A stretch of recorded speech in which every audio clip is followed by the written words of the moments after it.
1999, Madison Square Garden. 20,000 fans were already in their seats, waiting for Whitney Houston to take the stage for what was being promoted as her comeback performance. After years of personal struggles, the band was ready. The crew was in position, the lights were programmed, everything was perfect. But in her dressing room, Whitney sat alone, holding a letter that had been delivered just 30 minutes before showtime. Her hands were shaking, tears were streaming down her face, and when her manager burst through the door to tell her it was time to go on stage, Whitney looked up and said 5 words that shocked everyone. "I can't do this tonight." What was in that letter was so powerful, so devastating, so life-changing, that Whitney Houston made a decision that would cost her millions of dollars and risk her entire comeback.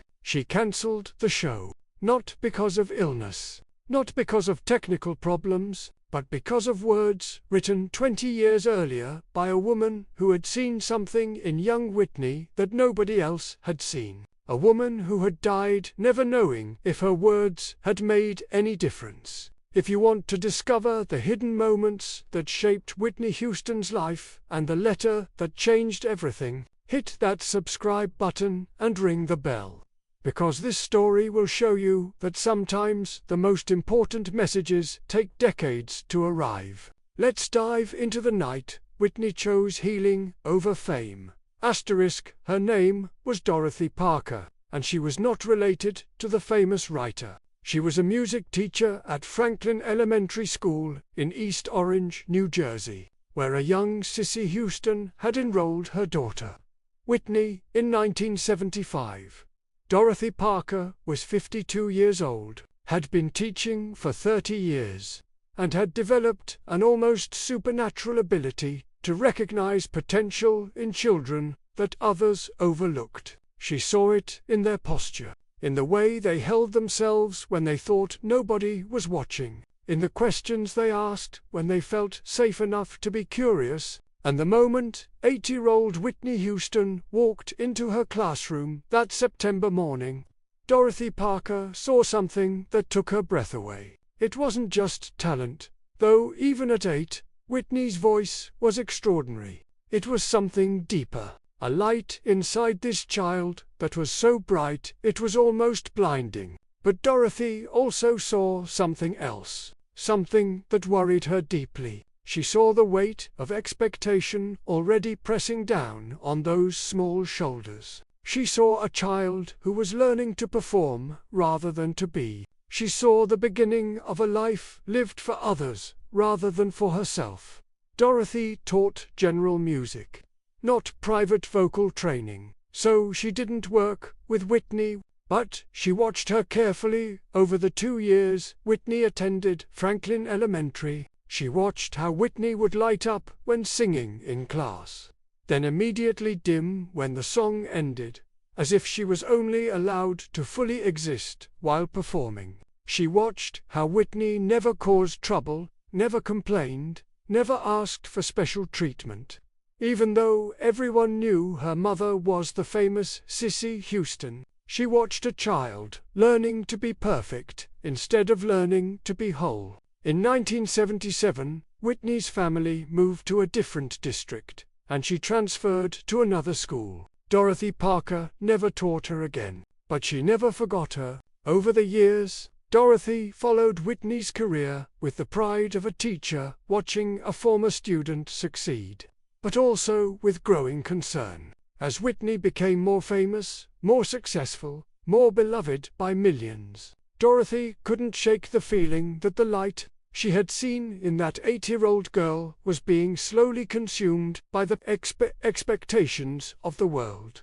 In 1979, Dorothy Parker was diagnosed with lung cancer. She had never smoked a day in her life, but the disease didn't care about fairness. Doctors gave her 6 months to live. She was 56 years old. As Dorothy began the process of putting her affairs in order, she found herself thinking about her former students. She had taught thousands of children over 3 decades. Most of them she had lost touch with. Most of them probably didn't remember her, but there were some, a handful, who had left marks on her heart that time couldn't erase. Whitney Houston was one of them. Dorothy spent her final months writing letters, not to family or friends, but to former students. 23 letters to 23 children who had shown her something special, something unique, something that made her believe in the power of human potential. The letters were all different, personalized to each child's specific gift and specific need. But they all shared one thing in common. They were messages meant to be read in the future, when the child had grown up and faced the challenges that Dorothy knew were inevitable. The letter to Whitney was the longest one, Dorothy wrote. She worked on it for 3 weeks, writing and rewriting, trying to find the exact words that might reach across time to help a child she had known briefly but loved deeply. When she finally finished, she sealed it in an envelope and wrote specific instructions on the outside. For Whitney Houston, to be delivered when she needs to remember who she really is. Dorothy gave all 23 letters to her sister, Margaret, along with detailed instructions. "Don't send these right away," Dorothy told her. "Wait, watch their lives. You'll know when the time is right. Trust your instincts. These letters are meant to arrive at specific moments. Early and they won't understand, late and they won't matter. But there will be a moment when each person needs to hear what I wrote. Wait for that moment." Dorothy Parker died on February 3, 1980. She was buried in a small cemetery in East Orange. Her funeral, attended by dozens of former students who remembered her kindness and her ability to see potential where others saw problems. Whitney Houston, by then a teenager, beginning her own journey toward stardom, never knew about the letter. She never knew that her elementary school music teacher had spent some of her final days on earth writing words meant specifically for her. Margaret Parker kept her sister's 20 letters in a safe deposit box for 19 years. She watched the recipients from a distance, following their lives through newspaper articles and word of mouth, waiting for the moments Dorothy had described. Some letters were delivered within a few years. Some took a decade. 3 of them were never delivered because the recipients had died before their moments came. By 1999, only 1 letter remained. The letter to Whitney Houston. Margaret had come close to sending it several times over the years. When Whitney married Bobby Brown in 1992, Margaret thought it might be time. When Whitney's career seemed to stall in the mid-1990s, she considered it again. But something always stopped her. The moment wasn't quite right. Dorothy's instructions had been clear. Wait for the moment when she needs to remember who she really is. Then, in early 1999, Margaret saw an advertisement for Whitney's comeback concert at Madison Square Garden. The promotional materials described it as Whitney's return to form, her reclamation of her throne as the voice of a generation. But when Margaret saw Whitney's photo in the advertisement, she knew the light was almost gone. The moment had finally arrived. March 15, 1999, Margaret Parker was 71 years old and had never been to New York City. But she made the trip from East Orange to Manhattan, carrying her sister's letter. Determined to fulfill a promise she had made 2 decades earlier. She arrived at Madison Square Garden for hours before the concert was scheduled to begin. Security wouldn't let her backstage. She tried explaining that she had an important letter for Whitney Houston, but the guards had heard every excuse imaginable. She was just another obsessed fan as far as they were concerned. Margaret tried calling Whitney's management company, but she couldn't get past the receptionist. She tried approaching crew members, but they were too busy to listen. For 3 hours, Margaret tried everything she could think of to get the letter to Whitney. Nothing worked. She was about to give up, about to accept that she had failed her sister's final request, when she saw a woman who looked vaguely familiar walking through a side entrance of the venue. The woman was Bay Williams, Whitney's longtime makeup artist and friend. Margaret recognized her from photographs she had seen in magazines over the years. "Excuse me," Margaret called out, moving as quickly as her aging body would allow. "Please, I need to get a letter to Whitney. It's from my sister, who died 20 years ago. It's important." Bay Williams had heard countless sob stories from fans trying to meet Whitney. She had learned to politely deflect them. But something about this elderly woman's face, the genuine desperation in her voice, made her pause. "What do you mean your sister died 20 years ago?" Bay asked. Margaret explained quickly. Her sister, Dorothy Parker, Franklin Elementary School, 1975. The letter, written while dying of cancer, the instructions to wait for the right moment. Bay listened, her skepticism gradually shifting to curiosity. "Wait here," she finally said. "I'm not promising anything, but let me see what I can do." Bay Williams went backstage and found Whitney in her dressing room, going through her final preparations. Whitney was in full performance mode, focused and energized, putting on the armor she needed to face 20,000 people. "Whitney, there's an elderly woman outside who says her sister was your teacher and left you a letter before she died 20 years ago," Bay said, expecting Whitney to dismiss it as a fan ploy. But Whitney's reaction was unexpected. "Dorothy Parker?" Whitney asked immediately, her voice suddenly soft. Was her sister's name Dorothy Parker? Bay was stunned. "I don't know. She didn't say her sister's first name. Should I find out?" Whitney nodded slowly. "If it's from Miss Parker, bring her back. Bring her back, right now."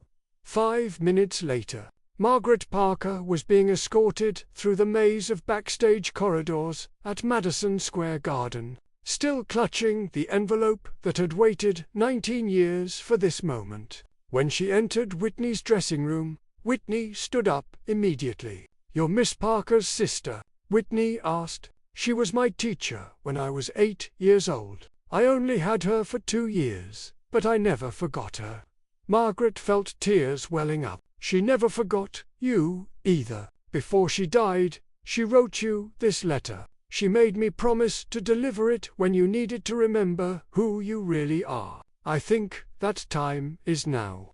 Whitney took the envelope with trembling hands. On the front, in her former teacher's handwriting, it read, "For Whitney Houston, to be delivered when she needs to remember who she really is." Whitney stared at those words for a long moment. Then she looked at Margaret. "She wrote this 20 years ago." Margaret nodded. "She was dying of cancer. She wrote letters to several former students. You were one of them. She said the letters had to arrive at specific moments. Not early, not late, but when each person needed to hear what she had written." Whitney's manager knocked on the door. 15 minutes, Whitney. We need to start getting you mic'd up." But Whitney didn't move. She was staring at the envelope, and something in her expression had changed. The performance armor was cracking. "I need a few minutes alone," Whitney said quietly. Her manager started to protest, but something in Whitney's voice stopped him. He nodded and left, closing the door behind him. Whitney sat down on the couch in her dressing room, still holding the unopened letter. Margaret Parker moved toward the door to give her privacy, but Whitney stopped her. "Please stay," Whitney said. "My teacher sent this letter through you. You should be here when I read it." So Margaret sat down across from Whitney. Houston, as the world's most famous vocalist, carefully opened an envelope that had been sealed since 1979. What Whitney read over the next 5 minutes changed everything.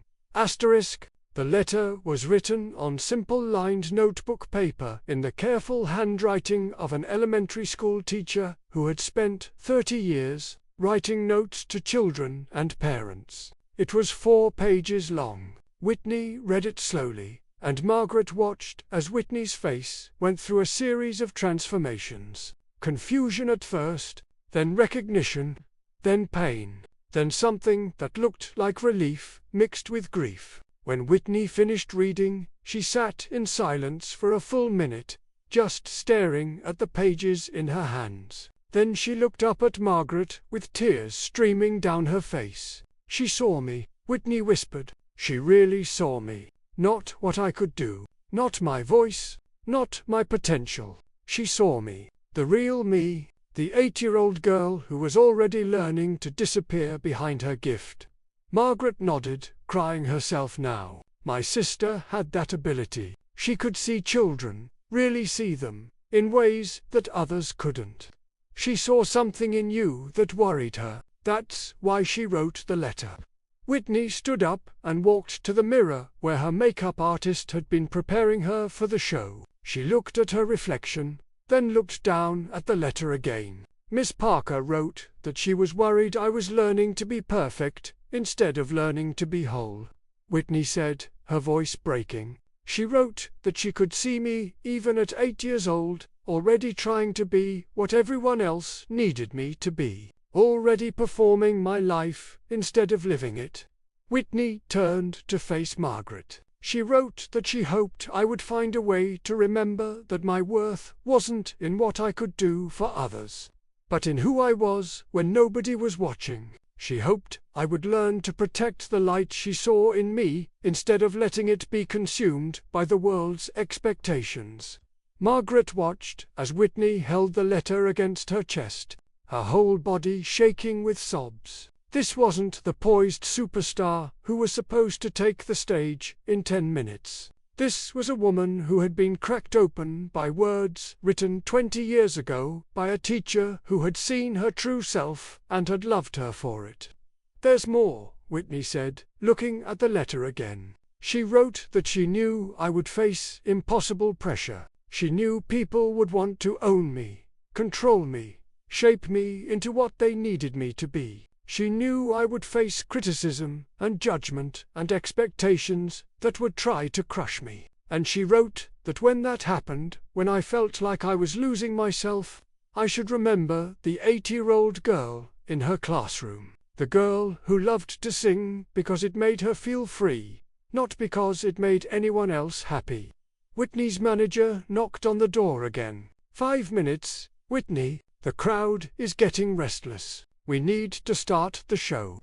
But Whitney didn't respond. She was reading a specific section of the letter again, her lips moving silently as she absorbed the words. Then she looked at Margaret with an expression that was both terrified and resolved. "Miss Parker wrote something else," Whitney said. "She wrote that there would come a moment when I would have to choose between what everyone else needed me to be and who I actually was. She wrote that when that moment came, I should choose myself, even if it disappointed people, even if it cost me everything, because a life lived for others is not a life at all."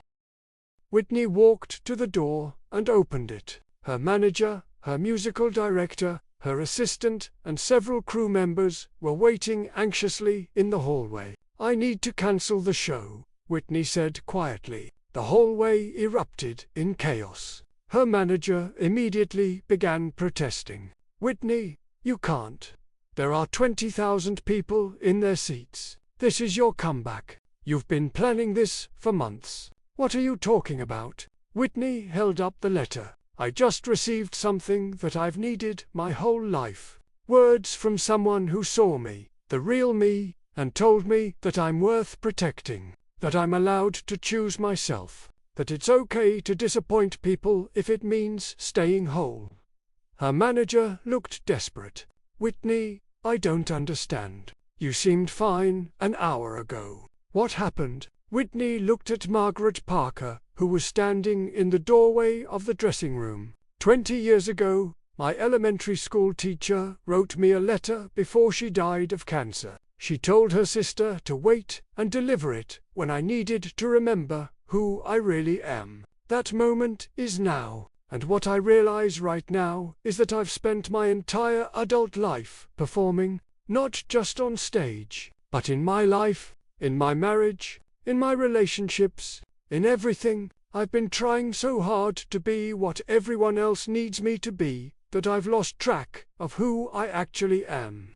The musical director spoke up. "But Whitney, you can read the letter after the show. The fans are waiting. They've paid money. They've come from all over the country to see you."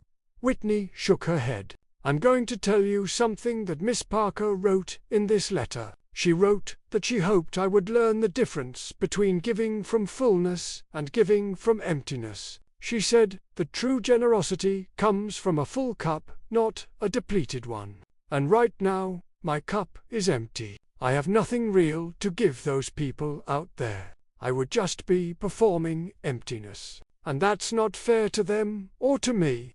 Her manager tried one more time. "Whitney, this will ruin your comeback. The press will destroy you. The financial implications alone." Whitney interrupted him. "I don't care. For the first time in longer than I can remember, I don't care about what the press will say, or what the financial implications are, or what anyone thinks. I care about what Miss Parker saw in me when I was 8 years old. I care about protecting that. And right now, that means stopping. It means saying no. It means disappointing people. But it also means saving myself." 30 minutes later, the tour manager walked onto the stage at Madison Square Garden and made an announcement that shocked 20,000 people. "Ladies and gentlemen, we regret to inform you that due to personal circumstances, tonight's performance has been cancelled. Full refunds will be issued at point of purchase. We apologize for the inconvenience and hope you understand." The crowd's reaction was immediate and loud. Confusion, anger, disappointment. People had traveled from across the country. They had paid premium prices. They had arranged childcare and taken time off work. And now they were being told the show was cancelled with no real explanation. Backstage, Whitney could hear the crowd's reaction. She felt the familiar guilt, the sense that she was letting people down.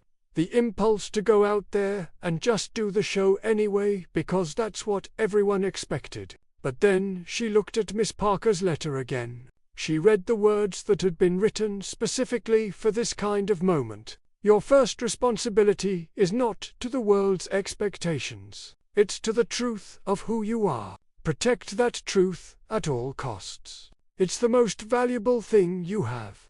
Whitney spent the next 2 hours in her dressing room with Margaret Parker, talking about Dorothy Parker and what she had been like as a teacher and as a person. Margaret shared stories about her sister's ability to see children clearly, her insistence that every child had something valuable to offer the world beyond their obvious talents. Dorothy used to say that the greatest tragedy in education was when children learned to measure their worth by their performance instead of by their presence. Margaret told Whitney, she said that we were creating a generation of people who didn't know how to just be, only how to do, and she worried about you specifically because you were so talented that people would only see the talent and never see the person underneath. Whitney absorbed every word, tears flowing freely now.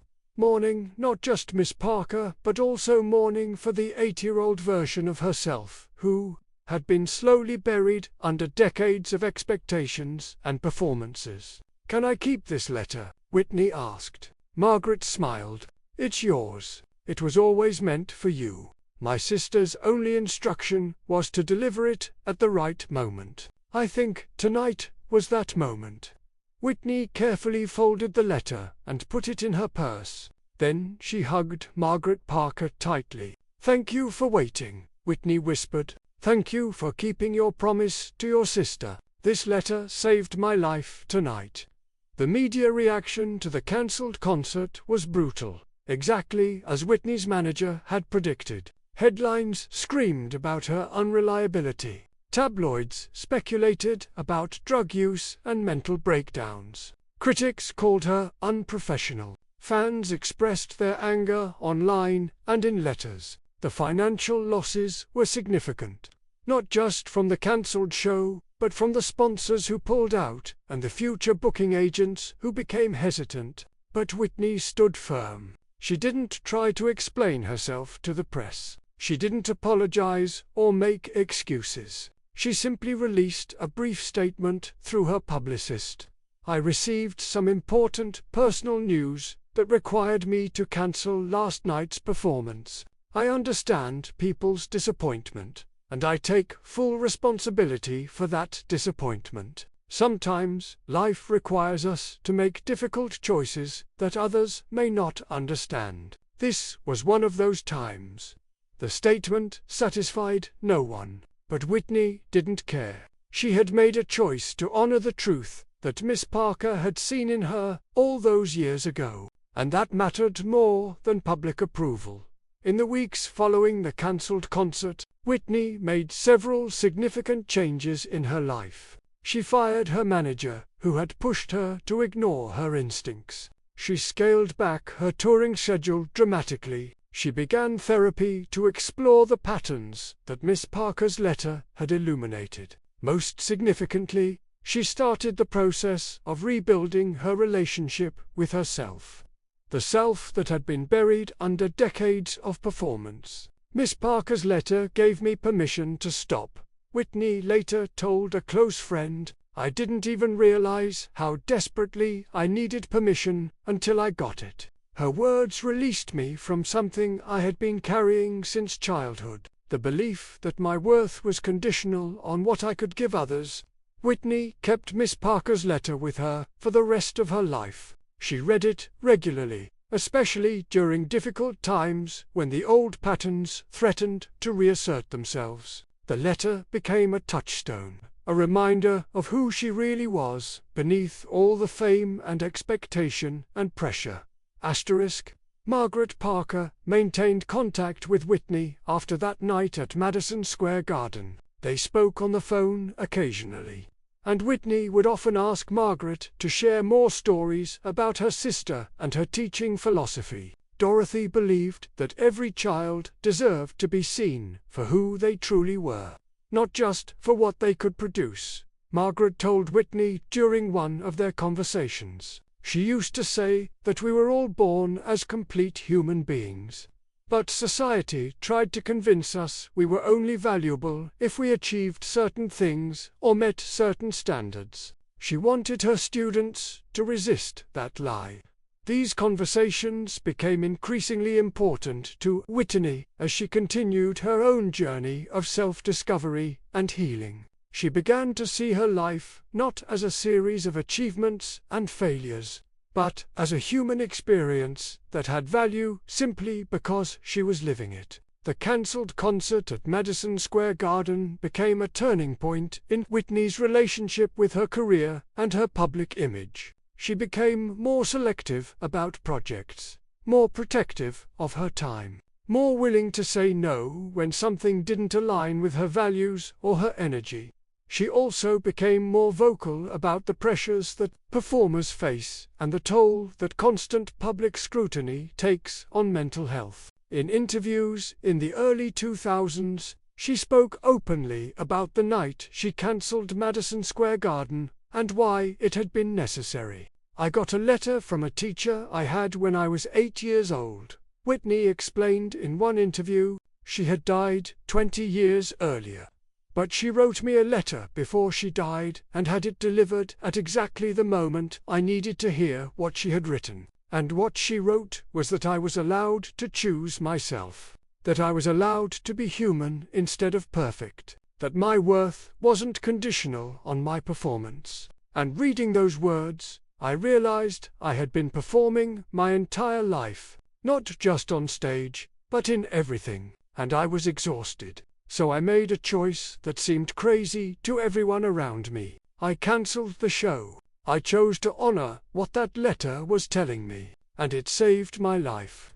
The interviewer had asked if she regretted the decision. Whitney's answer was immediate and firm. "Not for a second. That letter gave me back something I had lost. It reminded me that I'm a human being first and a performer second." and human beings are allowed to have limits. They're allowed to say no. They're allowed to protect themselves, even when it disappoints other people.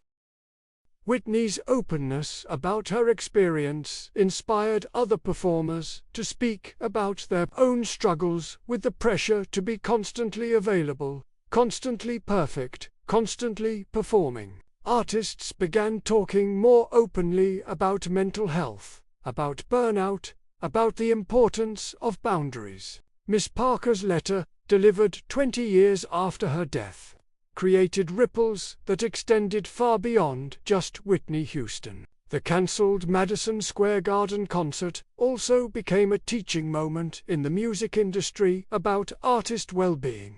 While it had financial consequences in the short term, it opened conversations about the unsustainable expectations placed on performers and the need for better support systems. Several major venues and management companies changed their policies to allow artists more flexibility in cancelling shows for mental health reasons without severe financial penalties. Whitney's cancelled show changed the industry, one veteran tour manager later said. Before that, artist well-being was never a priority. After that, we started understanding that you can't squeeze blood from a stone. If an artist is empty, they have nothing real to give. Better to let them refill than to force them to perform from depletion. Margaret Parker lived to see the impact that her sister's letter had on Whitney Houston and on the broader music industry. She died in 2007 at the age of 79. Satisfied that she had fulfilled her sister's final request and helped facilitate a moment of profound healing.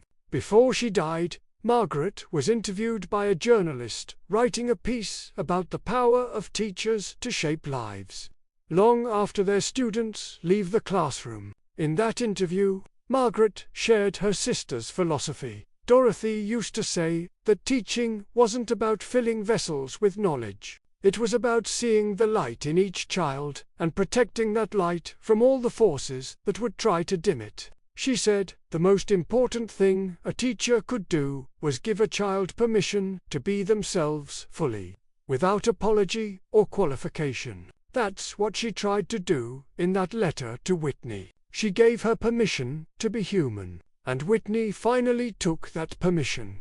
When Whitney Houston died in 2012, Miss Parker's letter was found among her most treasured possessions, folded and refolded so many times that the creases had begun to tear. Next to it was a note in Whitney's handwriting that read, "Thank you for seeing me, Miss Parker. Thank you for protecting the light you saw in that 8-year-old girl. Thank you for reminding me that I'm allowed to choose myself. This letter saved my life in ways you could never know." At Whitney's funeral, Cissy Houston mentioned the letter in her eulogy, though she didn't share its contents publicly. "My daughter received a gift from a teacher she had known briefly as a child," Cissy said. "That gift was permission to be human instead of perfect. That permission came too late to save her in the end. But it gave her several years of peace that she might not have otherwise had. For that, our family will be forever grateful to Miss Dorothy Parker, who saw my baby girl clearly even when she was just 8 years old, and loved her enough to write her a letter that would wait 20 years to arrive at exactly the right moment."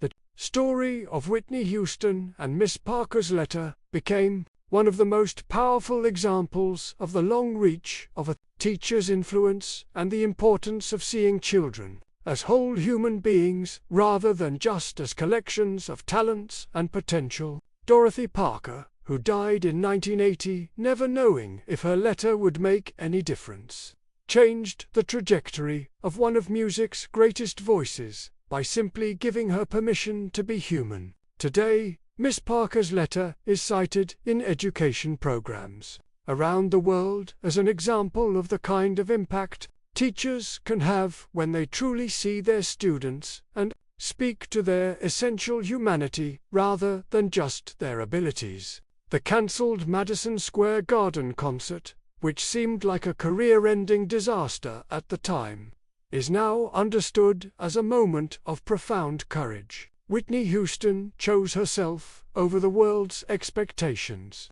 even though it cost her financially and professionally in the short term. She chose healing over performance. She chose truth over image. And she did it because a teacher who had died 20 years earlier had seen her clearly, loved her enough to write her a letter, and trusted her sister to deliver it at exactly the moment when those words would matter most. The impact of Miss Parker's letter extended into how Whitney approached the rest of her career and her personal life. She became more intentional about creating space for rest and reflection. She began turning down opportunities that would have been lucrative but would have required her to compromise her boundaries. She started speaking more openly in interviews about the cost of fame and the importance of protecting one's humanity in an industry that often treats artists as products rather than people. In 2005, Whitney established a scholarship fund in Dorothy Parker's name at Franklin Elementary School. The scholarship was specifically designed for students who showed artistic talent, but who were struggling with the pressure of expectations. The application didn't ask about grades or achievements. Instead, it asked students to write about a time when they felt seen for who they really were, rather than for what they could do. "Miss Parker gave me a gift that I didn't even know I needed," Whitney said at the scholarship fund announcement. "She saw me as a complete human being, not just as a voice or a potential star. She protected that vision of me even in death, and her letter arrived exactly when I needed it most." This scholarship is meant to do the same thing for other young artists, to see them, to protect them, to remind them that their worth isn't conditional on their performance. The scholarship fund has helped over 200 students since its establishment, many of whom have gone on to careers in the arts while maintaining healthier boundaries and self-understanding than might have been possible without that support. Several recipients have spoken about how the scholarship's philosophy of valuing students as whole people rather than just as talents changed their relationship with their art and with themselves. Whitney also began mentoring young performers, sharing the wisdom she had gained from Miss Parker's letter and from her own painful experience of losing herself in the performance of perfection. "The best advice I can give you is this," she told one young singer who had just signed a major record deal. "Remember that you're a human being who sings, not a singing machine that happens to be human. Protect the human part. That's what actually matters. The world will try to convince you that your worth is in your voice, or your success, or your achievements, but that's a lie. Your worth is in your existence. You matter simply because you are." Never forget that these mentoring relationships became some of the most meaningful work Whitney did in her later years. She helped young artists navigate the industry with more awareness and self-protection than she had been able to access in her own early career. And always, she carried Miss Parker's letter with her, reading it before important decisions, using it as a compass to navigate the complicated terrain of fame and expectation. The story of the cancelled Madison Square Garden concert became legendary in music circles, not as a cautionary tale about unreliability, but as an example of an artist choosing self-preservation over public approval. Other performers began referencing it when explaining their own decisions to cancel shows or step back from the spotlight for mental health reasons. If Whitney Houston could cancel Madison Square Garden to protect herself, I can cancel a few dates to get the help I need, one famous rapper said in an interview, crediting Whitney's example with giving him permission to prioritize his well-being. In the years since Whitney's death, the letter from Dorothy Parker has been studied by psychologists interested in the long-term impact of early childhood experiences and the power of well-timed interventions. The fact that the letter arrived exactly when Whitney needed it most, 20 years after it was written, has been cited as an example of how healing can happen at any moment if the right conditions align. What made Miss Parker's letter so powerful was its timing. One psychologist explained, if it had been delivered earlier in Whitney's career, she might not have been ready to receive its message. If it had come later, it might have been too late. But it arrived at the exact moment when Whitney was capable of understanding what it was offering, and desperate enough to accept the gift. That's the miracle of it. Not just that the letter existed, but that it found its way to Whitney at the perfect moment. The relationship between Whitney Houston and Dorothy Parker, though it consisted of only 2 years of classroom interaction and one letter delivered 2 decades later, became one of the most significant relationships in Whitney's life. It was a relationship built on being seen, on being given permission to be human, on having someone protect your light even when you're too young to understand that it needs protection. My teacher, Miss Parker, saw something in me when I was 8 years old, Whitney said in one of her final interviews. She saw a light, but she also saw that I was already learning to hide that light behind performance, and she cared enough to write me a letter that would wait until I was ready to understand what she was trying to tell me. That letter changed my life. It gave me back to myself. It reminded me that I'm allowed to be human, and I will be grateful for that gift for the rest of my life. When news of Whitney's death reached Margaret Parker's children in 2012, they found comfort in knowing that their aunt's letter had given Whitney several years of peace and self-understanding that might not have been possible otherwise. Our mother always said that Aunt Dorothy had a gift for knowing exactly what each child needed to hear. Margaret's daughter said, and the letter to Whitney proved that. She knew Whitney would face enormous pressure. She knew Whitney would lose herself in the expectations, and she gave her a lifeline that would arrive exactly when she needed it most. That's the kind of teacher our aunt was. Even in death, she was still protecting her students. The story of Whitney Houston and Dorothy Parker's letter continues to be told in teacher training programs, in discussions about artist well-being, and in conversations about the importance of seeing people as whole human beings rather than just as collections of abilities and achievements. It's a story about the power of being truly seen, about the courage it takes to choose yourself when the world is demanding you be something else, about the wisdom of teachers who understand that their impact might not be visible for decades, about letters that wait patiently for the exact right moment to deliver their message. This incredible story reminds us that sometimes the most important gifts take years to arrive, but when they do, they can change everything. Dorothy Parker saw an 8-year-old Whitney Houston clearly, loved what she saw, and wrote her a letter that would wait 20 years to save her life. Whitney Houston had the courage to receive that gift and act on its message, even when it cost her millions of dollars and risked her comeback. That night at Madison Square Garden, when Whitney chose to cancel the show and honor the truth Miss Parker had written, she showed the world that being human is more important than being perfect, and that's a legacy that extends far beyond music.